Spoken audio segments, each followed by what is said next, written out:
Hello dear students, bound problem series में mechanics की अपनी नेक्स्ट प्रॉब्लम है। इस तरीके से दो वायर अपने को गिवन है, एक कॉपर का वायर है और एक है स्टील का वायर, और दोनों वायर के लिए cross sectional area 0.5 centimetre square है, दोनों का सेम है। और जो ये कॉपर का वायर है उसकी लेंथ है √3 मीटर और स्टील के वायर की लेंथ है 1 मीटर। और कॉपर और स्टील के वायर के अंदर जो इलोंगेशन है वो इलोंगेशन है डेल्टा एल सी और डेल्टा एल एस। अपने को दोनों के लिए यंग मॉड्यूलस ऑफ इलास्टिसिटी की वैल्यू गिवन है। अपने को delta L C upon delta L S, ठीक है, इसका अपने को रेशियो निकालना है, यानी कितना इलोंगेशन होगा दोनों के अंदर उसका रेशियो फाइंड करना है। और ये दोनों वायर है वो इस तरीके से कनेक्टेड है और एक वेट लगा हुआ है यहाँ पे 100 न्यूटन का। तो देखिए ये वायर है यहाँ से कॉपर का वायर, तो इसको इस तरीके से मैं इसके अंदर जो टेंशन होगी उसको ले लेता हूं मैं यहाँ से टी सी कॉपर के लिए।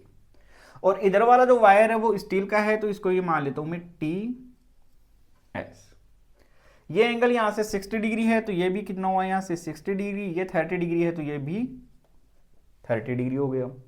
अब ये टी सी और टी एस को मैं कंपोनेंट्स के अंदर ब्रेक करता हूं यहाँ से, तो इधर तो इसका कंपोनेंट हो गया यहाँ से टी सी cos ऑफ 30 और इधर कंपोनेंट हो जाएगा टी सी साइन ऑफ 30। इसी तरीके से टी एस को भी कंपोनेंट्स में ब्रेक करता हूं, तो इधर तो कंपोनेंट होगा यहां से इसका टी एस cos ऑफ 60 और ऊपर की तरफ हो जाएगा टी एस साइन ऑफ 60। और डाउनवर्ड डायरेक्शन के अंदर क्या होगा वेट, तो ये कितना है अपने पास में 100 न्यूटन का।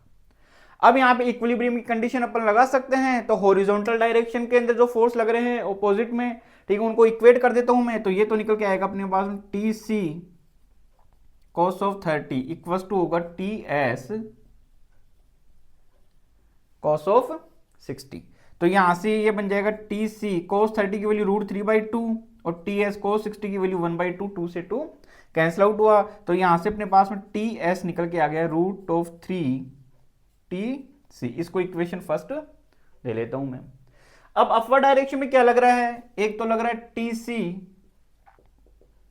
साइन ऑफ 30 और एक लग रहा है अपने पास में टी एस साइन ऑफ 60।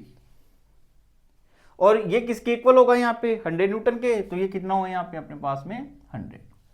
अब अपने पास में टी सी साइन 30 इसको मैं 1/2 कर लेता हूं, टी एस की जगह वैल्यू पुटअप कर लू मैं, तो कितनी है √3 टी सी और साइन 60 की वैल्यू √3/2 हो गई। ये इससे 100 हो जाएगा, √3 इंटू √3 3 हो जाएगा, तो ये 3/2 या 1/2, तो ये 2 टी सी इक्वल टू निकल के आ गया 100। तो यहां से अपने पास में टी सी की वैल्यू निकल के आ गई 50 न्यूटन। तो टी सी की वैल्यू 50 न्यूटन है, तो यहां से टी एस ये हो जाएगा 50 √3 न्यूटन। अब अपने को पता है कि y इक्वल टू होता है F L upon a delta L. तो यहां से मैं ये लिख सकता हूं कॉपर वायर के लिए ये हो जाएगा टी सी कॉपर के लिए ये एल सी अपॉन ए दोनों के लिए सेम है, तो ये इसको ए मान लेता हूं मैं, ये डेल्टा एल सी। और यहां से मैं स्टील के लिए लिख लेता हूं वाई एस, तो ये बन जाएगा T S L S upon a delta L S. अब अपने को चाहिए delta L C upon delta L S, ठीक है। तो यहां से मैं ये करता हूं, इसको इक्वेशन दे देता हूं मैं यहां से सेकंड और इसको दे देता हूं मैं थर्ड। मैं थर्ड बाई सेकंड कर लेता हूं यहां से, तो ये तो बन जाएगा Y S upon Y C और यहां से ये बन जाएगा अपने पास में T S L S upon delta L S और ये बन जाएगा अपने पास में T C L C delta L C. अब मैं यहां से वैल्यू पुटअप कर लेता हूं। स्टील के लिए कितनी है 2 × 10⁻11, कॉपर के लिए है 10⁻⁴ 11। और यहां से टी एस, स्टील के लिए टी की वैल्यू अपने पास में निकल के आ गई 50√3।